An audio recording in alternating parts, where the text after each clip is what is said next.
welcome to the Peace is Possible podcast, where healing meets truth and inner work becomes world work. I'm your host, Eva Dalak, life coach, international gender and conflict expert, and founder of Peace Activation. In this space, we dive deep into what it really means to live and lead with peace, beyond slogans, beyond performance.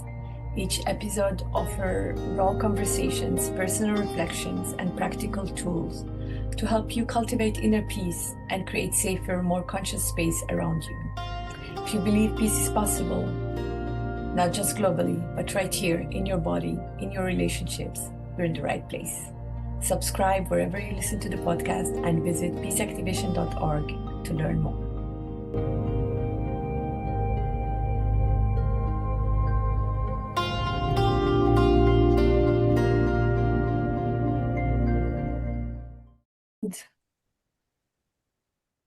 Ran, shalom. Shalom. Welcome to Peace is Possible podcast. I'm very, very honored and happy to host you today. Thank you for having me. Thank you so much. Thank you. I would like to ask you to introduce yourself for our audience. And I was very impressed in our meeting and in many of what you shared around peace is possible and the move from the internal to the outside, that I felt compelled to invite you to join us here today. Okay, so I've been practicing various fields of medicine since 1992. So in my early days, I was basically a medical practitioner and a facilitator of medical firms that I set up in my home country, back then Israel, to help the community to get alternative medicine and natural medicine approaches fully paid by the government. That was my mission for about 12 years. And when I finished that project, I ended with like 20 clinics around the country that gives medicine that is not chemical. It's naturally based by various practitioners that were the best in the country and were paid by the government. So I had a private office, a private clinic, and I used to give also a part of medical consultation, also consultation for people that wanted changes in their lives. And through the years, I understood that I cannot fix people's problems. I can only teach them to find within themselves that one that always knows, but is always ignored, and to find the reason why it's ignored, to overcome that reason and reborn. And when I understood that, and then I completely changed my way of work and interactions with people and started to empower them, each one of them. And for that, I had to find in myself that divine part that see the divine in every single person. And that was my own journey. And I moved to Costa Rica after almost 2 years journey, going around the world and meeting people that I always wanted to meet and talk to and see what they're doing. And then I chose Costa Rica. It resonated with my being. It resonated with the peace within me. It resonated with my looking for that primal aspect in us that was ignored through jungles of concrete for 50 years of my life. And I'm here in the past 5 years, I'm here in Costa Rica in the North Pacific. I mainly meet people still in person and also in Zooms. I do a lot of online conferences. I teach programs in the sciences of consciousness. I do brain research a lot, and actually I even wrote already 2 books and 2 booklets, and actually I'm finishing right now my 3rd book on the brain. I'm doing retreats. I've done a big retreat here in Costa Rica recently. I did in Europe a few, and I'm going to do in the next year another 3. And that sums it up, I guess. Wow, this is you in a nutshell. Just inviting more curiosity and more question to dive deeper into some of these elements. Thank you. Thank you for sharing yourself and your processes here with Did us. my best to make it short. It's like Thank otherwise going to be exhausting. You know, how do you put 57 years in a nutshell, you know? It's like Yeah, I know. I think that's where we bring our pearls of wisdom because each of these experiences is building on each other. And what I find fascinating when we spoke last week was I really loved how you articulated, especially for your community, the Israeli Jewish community, how you articulate that to come out from slavery to freedom, we need to go through an internal process, and that the real sense of safety is internal and not external.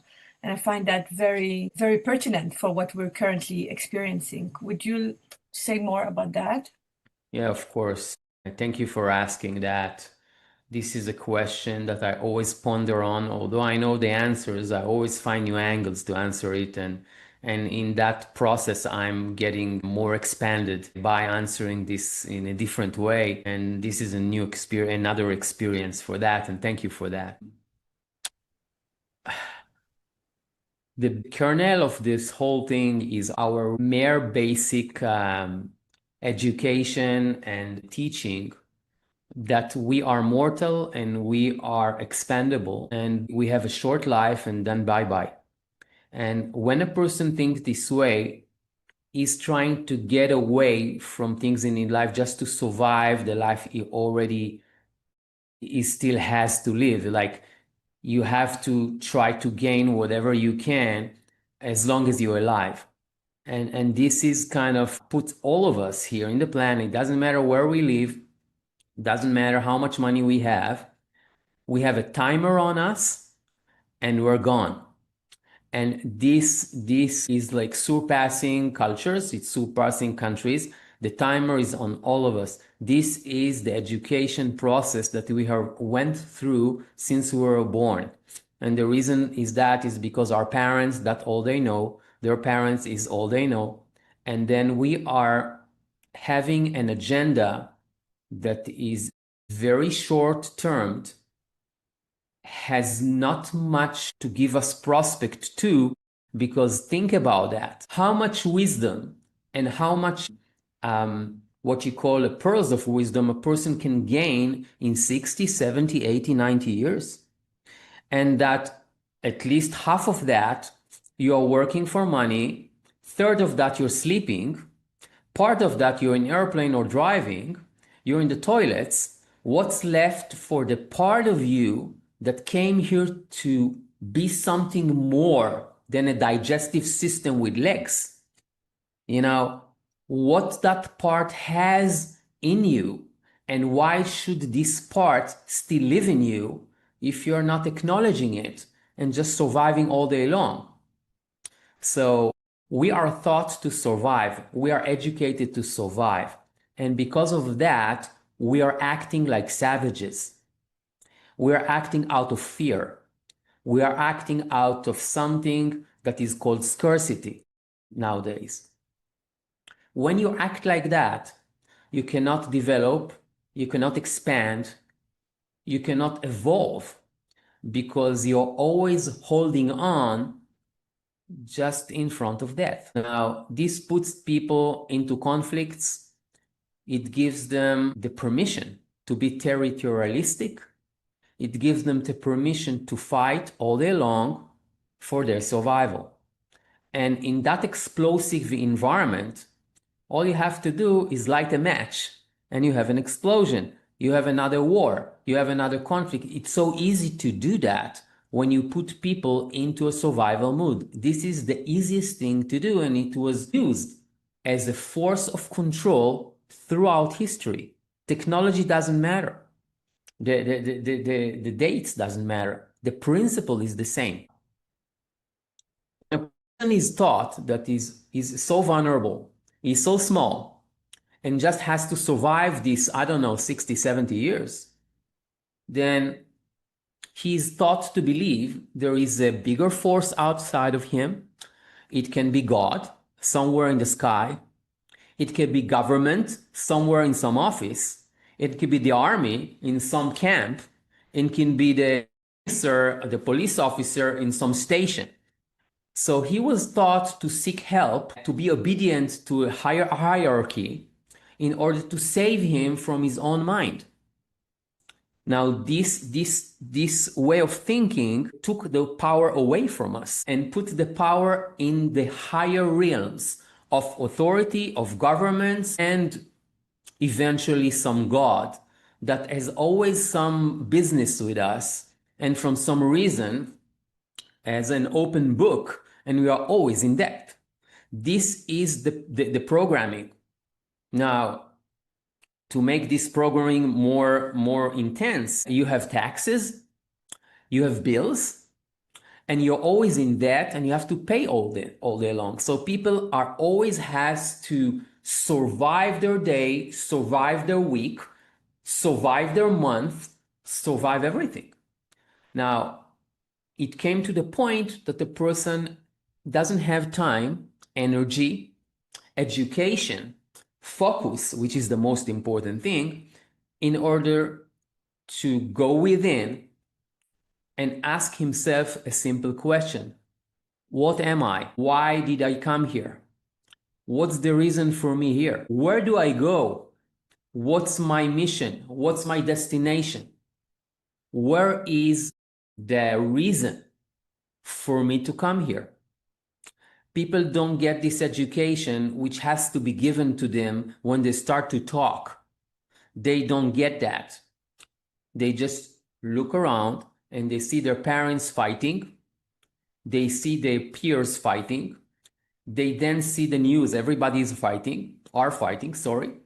And they get the sense of fear, of survival.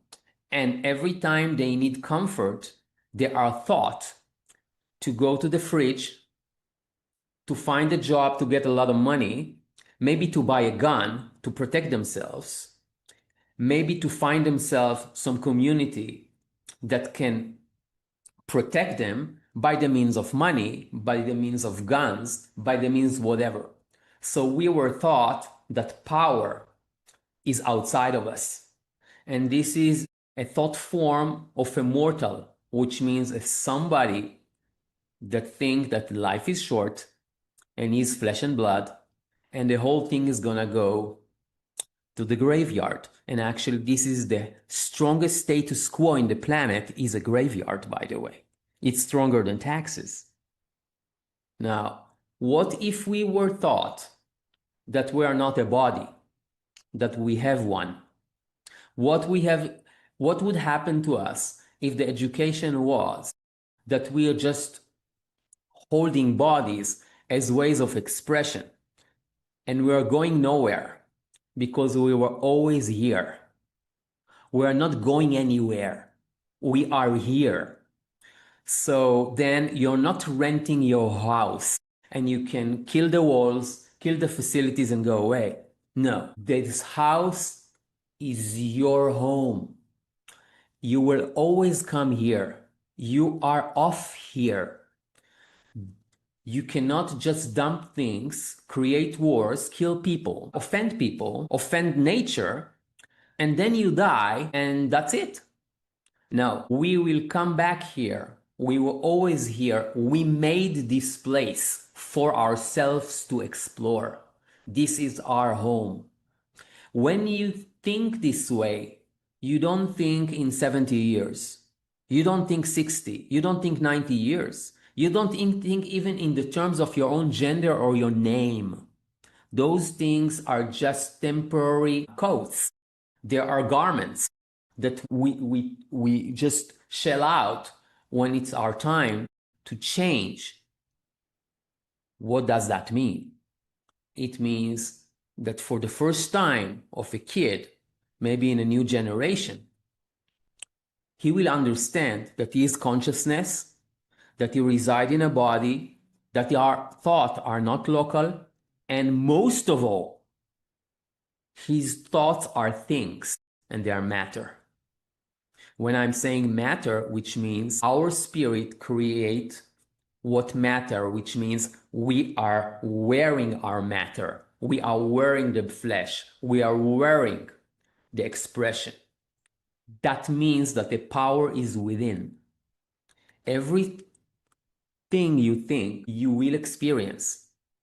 And because 96% of our brain is subconscious, and we are not educated to be aware of our subconscious mind, we live in a scarcity of 4% of conscious awareness, and we try to win our lives by 4%. It's like somebody that has 100 million in the bank, but has lost his PIN number of his credit card. We are living in a scarcity, although our potential is vast.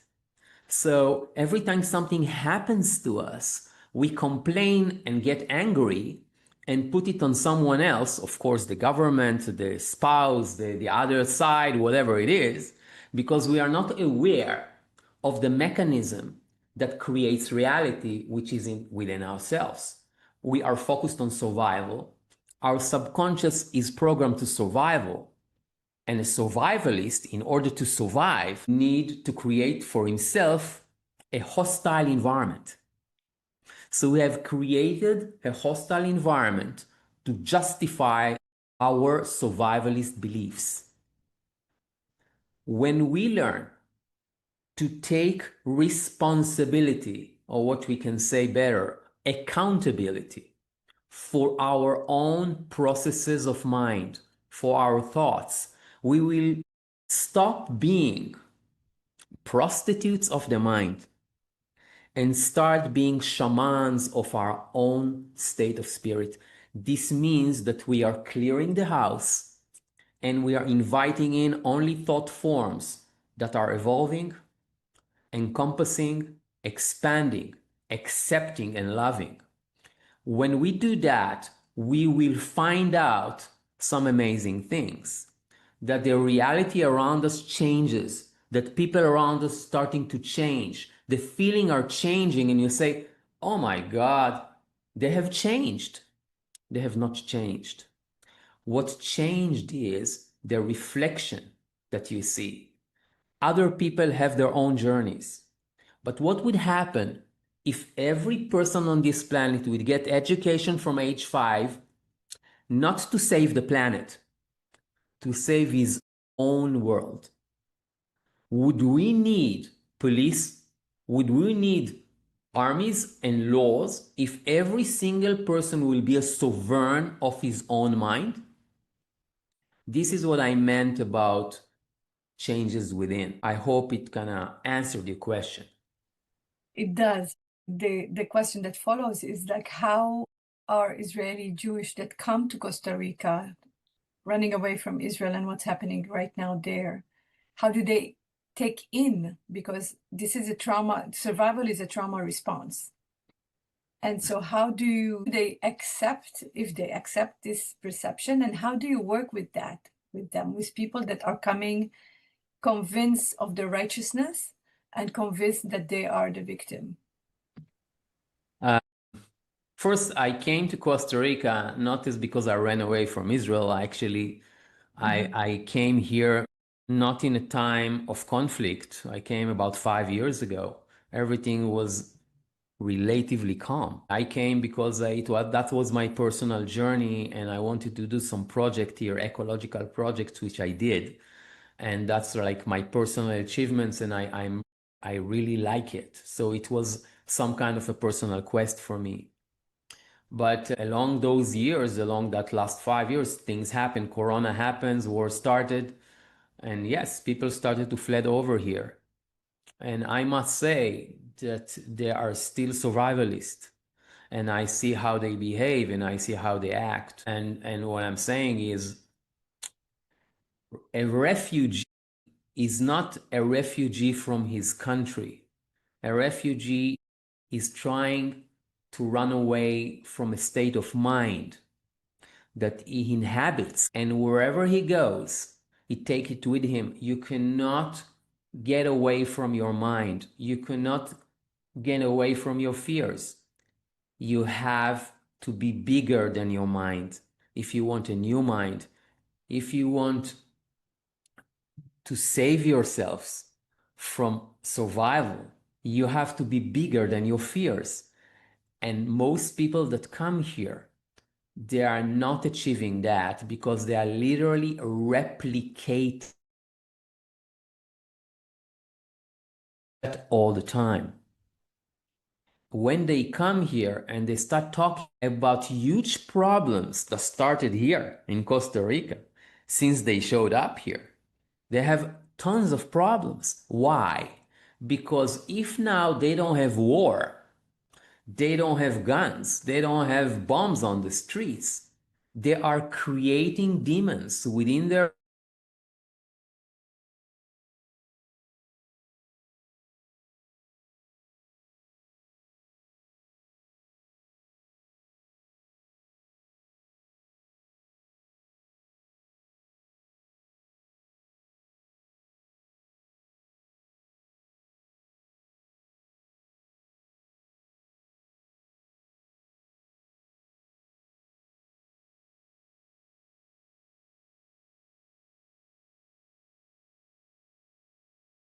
Okay. Sure. So we're talking about that demons. So they are literally living their thoughts, but in a different country. What's the difference? As long as you have something to fear about, to complain about, to be victimized about, it's okay. Because all people that are living in fear for 50 years, 60 years, all their lives, and you're going to put them in a place that is absolutely no threat to them, they cannot perceive this new reality and they will start creating conflicts in order to regain back their old structure of existence. So what I teach people how to do is I tell them, listen, you cannot run away from your personality. Nobody can. This is why you can sit in a psychologist's chair for 20 years. They can't change that for you. Nobody can. But what you can do is create an alternate understanding of self. And that alternate understanding of self, when you cultivate it and it flourishes and it becomes big enough to hold enough energy within it, it competes with your old self and start to suggest itself to your new day, to your new week, to your new year. It starts to suggest itself because it has enough magnitude of feelings, enough magnitude of wisdom in order to counteract everything you believed in.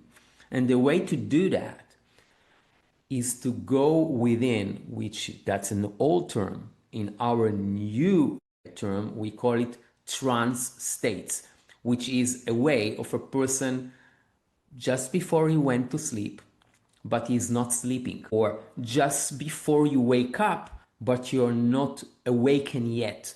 That part in the brain, it's like you can call it a belt, you can call it a band. It's a very, very limited area that when you are staying within, you don't know what day it is. You don't remember your name. Actually, you don't have problems yet. They start only when you open your eyes, you see a room and you say, that is a Tuesday.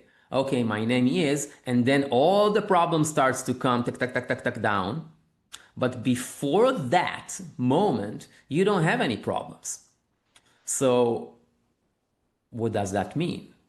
It means that if we don't have any problems yet, we are not in our personality realm yet, which means you don't have problems. You have a personality realm. So I teach them to go in that place and stay there for an extensive periods of time and stay there at a stable state. In that state, there are not men or women. There are not their job. They are not a spouse or husband. They are not have any religion. They don't have a nationality because that part in us that is not connected to people, places, things, times, and events is not human. That part of us is not getting hungry. It doesn't get old. It doesn't get wrinkles. It doesn't have to sleep. That part lives within us, and our port, what we call a port, to connect to it, the interface to it, is in our brain called the midbrain. The midbrain was very, very developed as a dominant brain till we were about 11 or 12. But after that, we have become analytic. We have become data processor in order to survive because our parents told us to have to do this and that, and you're late. So I let them go there. And actually, when people go in that state, when they wake up, even if they're not doing anything there, they tell me, Ran, wow, the last thing I remember this feeling was when I was about 6 or 7 years old. Now, look at kids 5 or 6 or 4 or 3. They always run to you and hug you. They're always happy. It's like your dog, my dog is like little kid, every time I come to the house, he runs to me and so happy. It doesn't matter what happens before. He always runs to me and happy. So that part of us that has no history, that part of us that always forgives, that part of us that always loves, doesn't matter what happened a day ago, a month ago, an hour ago, a minute ago. That part is embracing. So they go into that place and suddenly they don't worry. Suddenly they are not afraid. Suddenly the word survival doesn't mean anything. It is not connected to emotion because there are no emotion existing in the midbrain. In that part of a trance state, there are no emotions because the midbrain does not produce chemicals for such. So when they go there and I give them an image, I give them an image to cultivate. And I give you an example. So a person comes and he's fighting with his neighbor. They have like two fincas, what we call in Costa Rica, which means there are two farmlands. And they're fighting for the borders, which one has which, for 20 years. 20 years. One of them is Israeli, by the way. The other one is American. And they're fighting. They're fighting in court. They're fighting on land. It even came to some physical encounter. So he comes to me, he said, how do I solve this? The guy is old already. I'm old as well, but he's older and his kids hate my guts. I'm telling him, of course they hate your guts because for 20 years they are fed with war against you. You are the enemy. He said, how do I change that? He said, I'm tired of wars. I said, I'm so happy you're tired. You know why we're tired? Every time you go to sleep, which part is tired? Your state of mind or your body? So I said, you see, that part of you is tired is the part that's going to die. So, do you want the part that's going to die to go down with war and blood? Or you want the part that never dies to awaken the part that almost dies and start a new life again? So he's happy and he goes, is that possible? And then I give him a little lecture about responsibility of thoughts.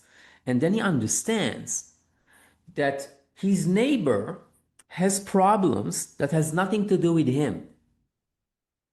But because he's attached emotionally to his neighbor reactions, he's become entangled with his neighbor destiny of war.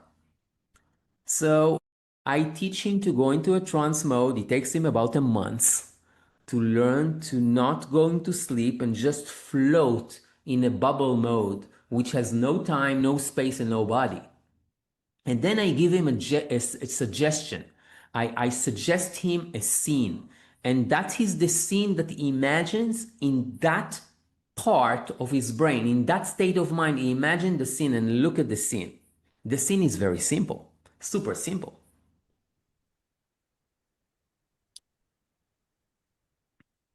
He imagined a barbecue party.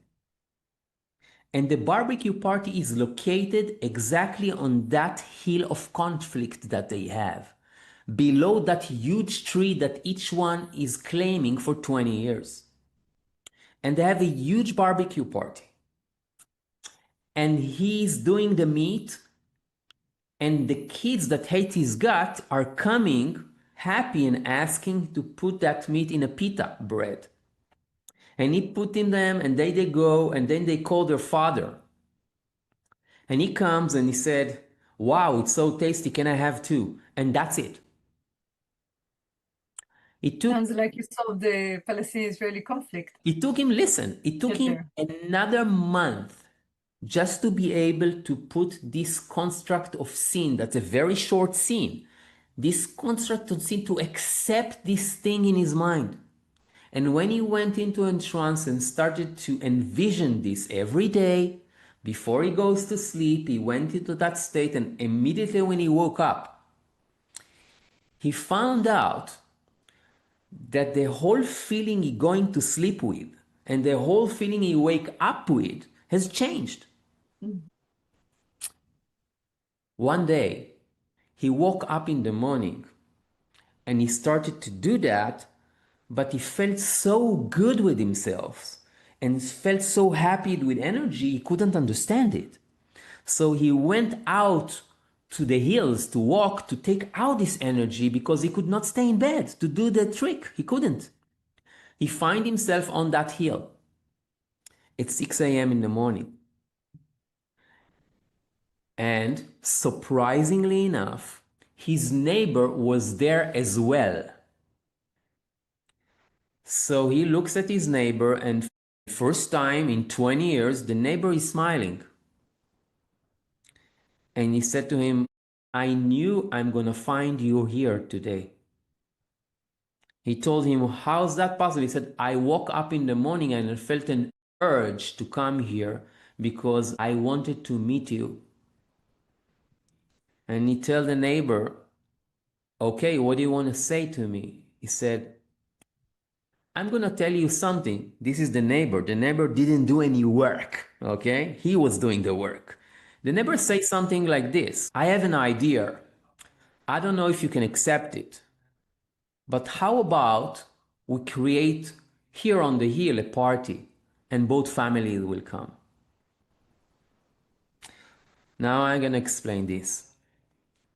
When you go into the midbrain, when you go into a trance and you include in that trance somebody else that you are connected with, that one is programmed by you without him even knowing it. So he wakes up in the morning with an idea that he's kind of having, but he was installed with a state of mind and he's sure it doesn't matter. So what happens? If each one of us will solve all his conflicts this way, what will happen to our home, our family? Then what's going to happen to our neighborhood? Then it's going to happen to our block, our city, our district, our country, our world. This fundamental principle of changing within will become a virus that will run within every family, within every neighborhood, within every culture, within every country, and eventually will encompass all of us. And this is the principle. Thank you, Ran. Yes, I can't agree more on this way of inviting the brain and the mind to co-create reality that you want. I mean, that's what peace activation is based on, that we can activate peace from within, and that's how we are activating it within our family and our community, neighborhood, country, exactly the way you describe it. And at the same time, some of the reflection that I receive very often are like, how would you apply that to what's happening right now in Gaza, in the West Bank, in Israel? How do you apply inner peace to the fight against anti-Semitism? How do you fight that? And I always say we cannot fight for peace. Peace as such need to be activated. If I'm fighting for peace, it's I'm fucking for virginity. It doesn't make sense. It's really, we have to activate it from within, and I can only embody peace. And that's why peace is possible. If I think peace is possible because you're going to do something different, it's not going to work. However, there is something here that is interesting in the example that you offer, especially that it's an Israeli with an American, when we know the history of what brought these two countries into being and the genocide that are carried within those two continents. And so how can we manifest, between brackets, or how can we create a reality? Because what you're saying, it's enough for one party to do the work. It's enough for one person to do the work. It doesn't involve the other person to do the work. Because right now, when we are looking at what's happening in Gaza and what's happening in the West Bank and settler killing and people that are dying and a trauma on both sides that is completely different. Yes, yet it is experienced trauma, and that justify a competition for suffering. But at the same time, the power dynamic are not the same. The structure of oppression are not the same. And so how would you tell a Palestinian to dismantle the structure of oppression that doesn't even allow him physically to come out of his home and cross the border from Bethlehem to Jerusalem? I mean, you are a soldier in the Israeli army, so you know that what I'm talking about is real in the material world. As much as I want to dismiss it, we cannot. This is reality in the matter how. So who would do this ideal scene? The soldier that is standing on the checkpoint, or the Palestinian that is wanting to cross the checkpoint? So first, I want to expand on what you're saying and say that the principle of hate and revenge and vendettas are not new and not exclusive to the Middle East, and are not. And I remember some amazing incident that was done in the 80s during the first Lebanon War and the south of Lebanon war of Israel against Hezbollah, the first war. Since then, there were so many that I lost count. And there came a group and they meditated for peace and for love for 48 hours, sitting like statues, not moving. And at that 24 hours following that activity, these people are not Israelis. They are not Arabic. They just showed up from places in the planet, from Europe, from the US, from the Far East. They just showed up. And they did a community meditation where they were focusing in that trance state I was suggesting before. And the 24 hours after that, there was not a single casualty in the whole area. Now, the casualties are not only from acts of war. There were also no casualty from car accidents. There were no admission to hospitals, nothing. The whole death concept was obliterated for 24 hours. So when I read that and then studied about that principle, I understood that first, we have to expand ourselves from the Gaza conflict to the concept of conflict and take that concept of conflict as a guideline and not putting ourselves into a situation whereby we're trying to save Israel and Palestine, Gaza or Israel, and doesn't. When you look at it this way, you are segregating the concept. You are taking the concept and tearing it apart. The reason I gave that example is saying that it's not only up to Israeli or people from Gaza or people from Palestine to do this work. This is the work of every single human being that actually is breathing right now, which means we can bring and teach everyone that has a brain, which, by the way, I didn't meet a single one that doesn't have one, to do this work. And this work will affect markedly every single location with conflict on this planet. So I'm saying, imagine that this principle starts to proliferate everywhere. And the people that drive the conflict, that, by the way, are not Israelis and are not from Gaza. The forces that drive the conflict are not Israelis and are not from Gaza. They are fueling the Gaza Strip and they are fueling Israel. This is what they're doing. Now, those forces that gain control and gain material benefits from this conflict, these forces, they don't care about Arabics or Israelis. They care about their goals, and they get them in many places in the world. They are fueling conflicts. So they're going to places that are explosive because their history, because the ethnic differences, because whatever.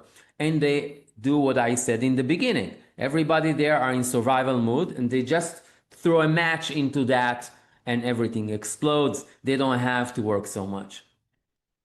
What happens if we are gathering not only Israelis that have the mind and the peace of mind to do the work, not only Palestinians that are tired of fighting and they want differently, or some people from Gaza that have enough stamina in them left from all this misery and do that, not only them, but millions of people around that are watching the news every day. And instead of sitting in front of TVs and putting themselves in one side or the other side and then conflicting with their spouse. You see, somebody sits in Colorado right now with his wife. They watching the same news from CNN or ABC or NBC, doesn't matter. And they see the fighting. So the woman takes the side of the Gazas and the husband takes the side of the Israelis. Now they're sitting in their living room and they're fighting. They're fighting. Can you tell me it's a different narrative? No, it's the same narrative. It's just now in Colorado. We have to change that to stop segregating ourselves and say, I'm not an American, I'm not an Israeli, I'm not a Gaza guy, I'm not a Palestinian. I was born into that circumstances. I came from a family with this tradition, but I'm not a product of their history and problems. I want to create a new realm, and for that I have to create a new kingdom in my mind. I have to change the attitude. And if I change the attitude, then this couple in Colorado will look at the TV and said, oh my God, these people have problems. What can we do here from Colorado, from our living room? What can we do to help them? And if everyone would see the news, will turn off the TV for the first time and create a new TV program in their brains, and every day they start broadcasting in the millions, then we are changing reality. And then you're going to see some soldier in the border get an idea.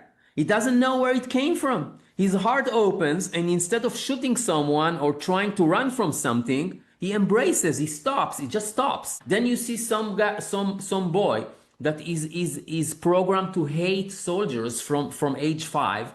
He just drops the stone and stops. And this is possible because miracles, I know, considered miracles in the land of the mortals, but actually miracles are common thought in the land of our spirits. Mm-hmm. And if we understand that we're spiritual beings having a human experience, then we have to understand that miracles is our nature. I agree more. This is how I'm saying, like, how can we change? This is how we can change. From every living room, in every place on this planet, we are one. There is no segregation here. Even the cow here is accepting in the jungle of Costa Rica. Yeah. No, it's interesting because when I created peace activation, I founded it on the sentence from Rumi, out there beyond right doing and wrongdoing, there's a field, I'll meet you there. And I feel this is the field where no shame, blame, or guilt can survive because of the loving essence that we're pouring into the field. And what happened since October 7 is people are riding the wave of Gaza, of Palestine, of what's happening there. And rather, just like the scene that you're describing, rather than fueling it with love and harmony, we're just like fueling it with more and more and more shame and guilt and blame. And it's the field is contaminated. And what we need to do right now is actually to clean the field. As simple as that. And every one of us has a responsibility and an ability to respond to that field, an ability to really take care of oneself and clean the field that has been contaminated. You know, I'm saying the moment you admit you have an ability, you also have a responsibility. And everyone that has a brain has responsibility here for his own mind and therefore his own reality. And this is why I was saying in quantum physics, the observer, which is each of and every one of the observer, clears the field, which means that contaminating field, when you create in observation a pure field, the field immediately cleans up. And when a person tells me, but what can I do? I'm just one person. I tell him, well, I know some 8 billion people that are talking the same way. They are talking the same way. What happened if each one don't tell me what I can do and tell me I can do? Now, 8 billion people are talking this way. And when we're talking this way, then we understand that we are not just a person in the world. We are a world in a person. You're looking at 8 billion worlds. And those souls that are in those humans, that in me, is in you, this is the one thing that if it leaves us, our body is just falls to the ground. So those souls are not separated from that field. Those souls are the glue that hold that field. And when you understand that, we understand that we are the field. I am the field. And this is why they said in the scriptures, I am the Alpha and Omega. I am the beginning and the end. What does it mean? It means that if you thought it out, which means you have cleared the field, if you thought it out, you have already done it. And then people are not educated to understand the power of their thoughts. They don't understand that. When we change that principle, that the thought is just the wind in the brain, to the notion, the ancient notion, that the thoughts are the levitations of the future. They are the suggestion of the divine. When we understand that, when we educated kids that their thoughts are sacred, they will start being responsible for them. And that's the responsibility because we are educated and trained to be responsible to actions. We have to be first trained to be responsible to thought forms, to states of mind, to attitudes. This is the real education, because all actions come from that. Thank you, Ran. Thank you very much. One last question is that you, in our conversation, you referred to yourself as a Jewish Arab. And Yeah. that was very interesting. And just for the listeners, many people don't put those together because of the mainstream thought. So do you want to say something about that? Yeah, of course. First of all, let's be honest, like honesty is good for our soul. Our spirit is always dancing when you're honest. I was born, I'm just looking back at the years, early 70s, in a house from a family that came from Arabic country. My dad family came from Baghdad. My mom family came from Casablanca. And they had an Arabic mentality. They were talking like this. They had their own words in Arabic, in all kind of accents and phrases that were Arabic, installed in Hebrew language, installed in a French language that my mother came with. And they were talking like literally half Moroccan, half French, or some Arabic into it. And I was born into a family that had all the food comes from Arabic countries. The whole cuisine is totally comes from the Iraq tradition. I cannot ignore that. That whenever I came to my aunties that came from the same places, the TV was with Kulthum dancing around. I cannot ignore that they preferred in the early days, even the news in TV comes from, they were, for them that was natural. And through the years it faded away because of segregation, because of condemnation, because of prejudices, because they wanted to belong to the new state that is rising. And I understand that, but I was also a product of that attitude for many years because I was brought up this way. So whatever my parents and my family and my friends later on and their neighbors behaved like, I wanted to behave as well. However, when I went to the army and then I spent like, I don't know, 80% of my time in the early 90s and actually late 80s. It was, I was in Lebanon, I was in the East Bank, I was in Gaza. This is the place I've been. And all I've seen is this. People that want peace. They just want to be left alone. They want to raise their children. They want to have enough food. They want to laugh. They want to be happy. They just want quiet. And when I went, sometimes the kibbutzes, which are the settlements on the border, most of them, they were welcoming us as soldiers to sleep in. So we can finally get some warm shower and some decent food. So sometimes they took a whole regiment and let us in their homes. And what did I found there? I found the same. I found simple people that want peace. They want to have food on their table. They want their children to play around and without fear. They don't want to go into the safe houses. They don't want to go underground with bombing. They don't want to get afraid from being killed by some terrorists. They just want peace. So then I asked myself, how come all these people around just want peace and I'm fighting with guns? Like, what's going on here? Where is the conflict? Exactly. And then I understood the conflict is not on the streets. The conflict is not on the tables. The conflict is not in the beds of these people. The conflict is not in their living rooms and not in their fields. It's not there. The conflict is instilled within their minds that if they are not fighting, they will be killed and exterminated. This is the virus that I had to take out from my head. And that's the thing that took me out from the army. When I finished my first term and I was asked to serve as a professional officer, I refused and I left because I understood that I'm a product of programming.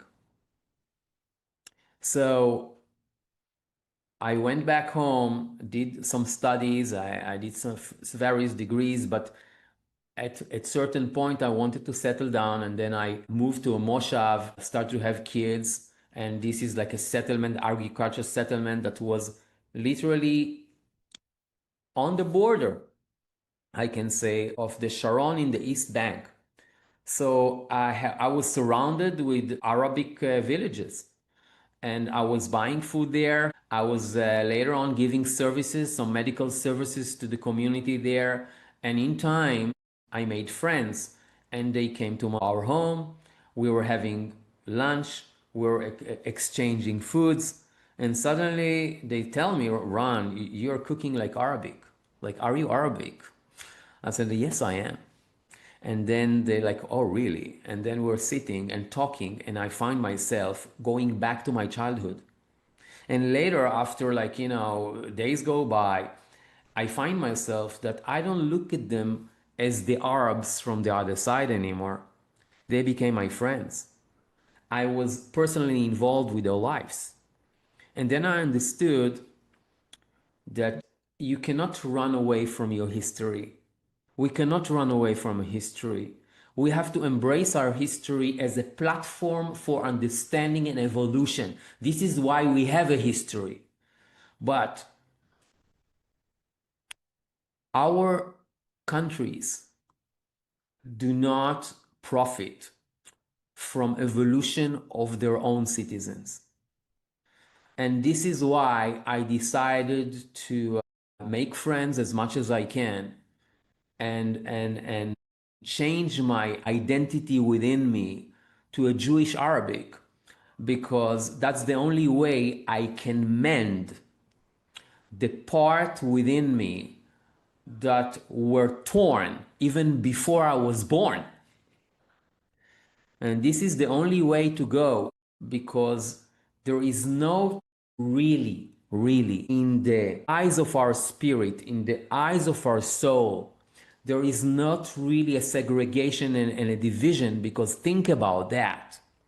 Let's say that you and I were just living now this planet and just flying out of this solar system for a trip. Do you think that on the new planet we're gonna land in and just explore over there, are there mosques and synagogues? Are there Qurans and Old Testaments?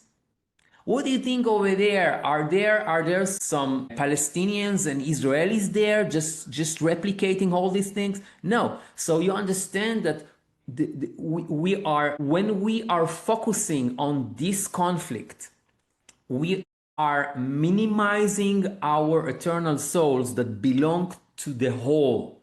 And our soul do not belong to this conflict. Our soul came in with a vast divinity and vast opportunity to solve, with a huge energy mass, if you can call it, of the infinite, to solve this tiny conflict.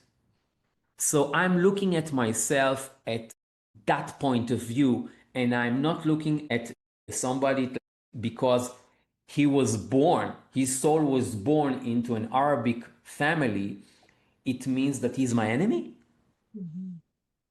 You know, one of my opportunity to evolve was learning and exploring the field of hypnosis. And I've been investing in that for about 10 years. And now I learned something fascinating. I learned and studies and read a lot of biographies of hypnotherapists and physicians that did hypnotherapy for the last 60, 70 years. And something fascinating. What I found out that they were recording a lot of their sessions, sometimes in writing, sometimes in recordings. Something fascinating. People who went under hypnosis can describe very, very accurately what happened to them before they were born in this body. And they can go back a century, 2 centuries, 3 centuries, 30,000 years ago even. And they're having very accurate descriptions, something of things that nobody knows. And of course, they don't know when they're awake. But they can be checked out in cemeteries, in obituaries, in diaries, in history books. So what was found out that, listen, the Germans, the Nazi Germans, they die in a war, maybe in the conflicts of the Second World War, especially SS soldiers that were directly into exterminating Jews in the Holocaust, involved there.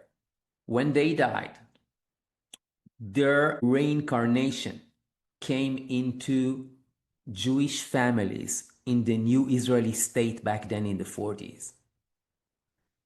They were actually reborn in the same conflict, but in a new time, but now from the opposite perspective. And those Jews were incinerated and cremated and horribly exterminated in those concentration camps.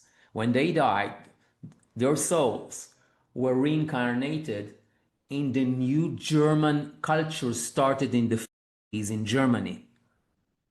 So now you understand why those people became so concerned about the Holocaust and were actually more concerned than the Israeli government to repay the families that were injured.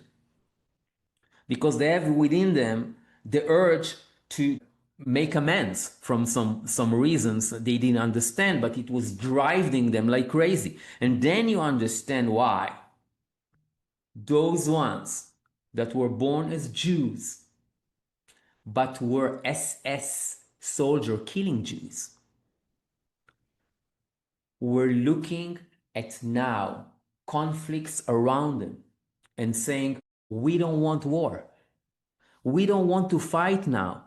We had enough fights. They don't know why they don't want wars. They don't know, but they were born pacifist. They don't want wars. What does it mean? It means that we cannot get away from our destiny.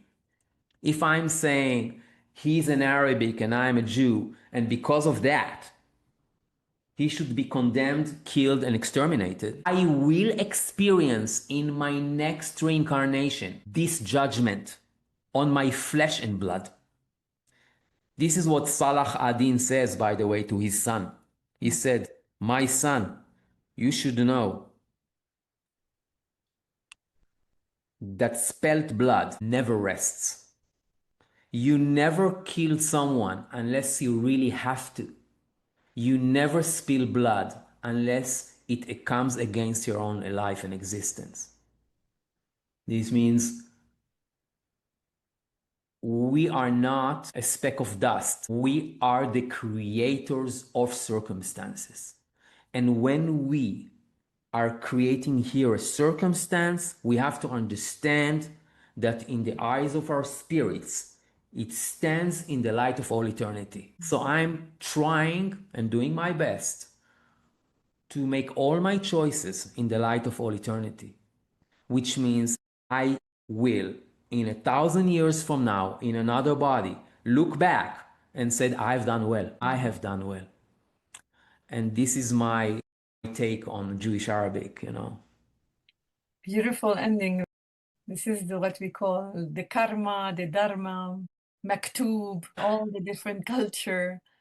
We are right now, me and you, right now, without thought forms, with our own forms of thinking, we are writing our maktub for the next experience. We are doing it right now. We are writing the next destiny of this arena we call the planet. And we are preparing with our action right now our next body to reincarnate to.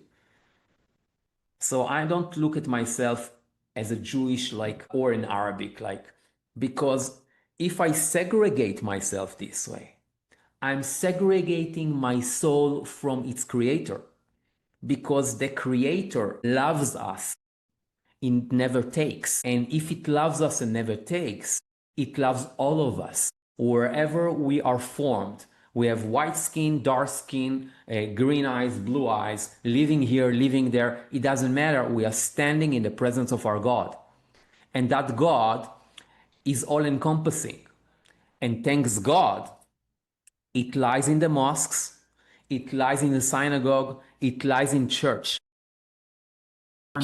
And everywhere else. Everywhere. God is not religious, I'm saying always. Is not religious. We have took him as a religious asset, but he's not. And took him as a male embodiment when actually looking at the feminine embodiment of all of this. So I see more of a future where we don't need to go back. You were saying we will meet in another dimension. In this dimension, I feel it would be nature all encompassing and not necessarily synagogue or a certain structure or forms of how we need to honor the divine within us and around us.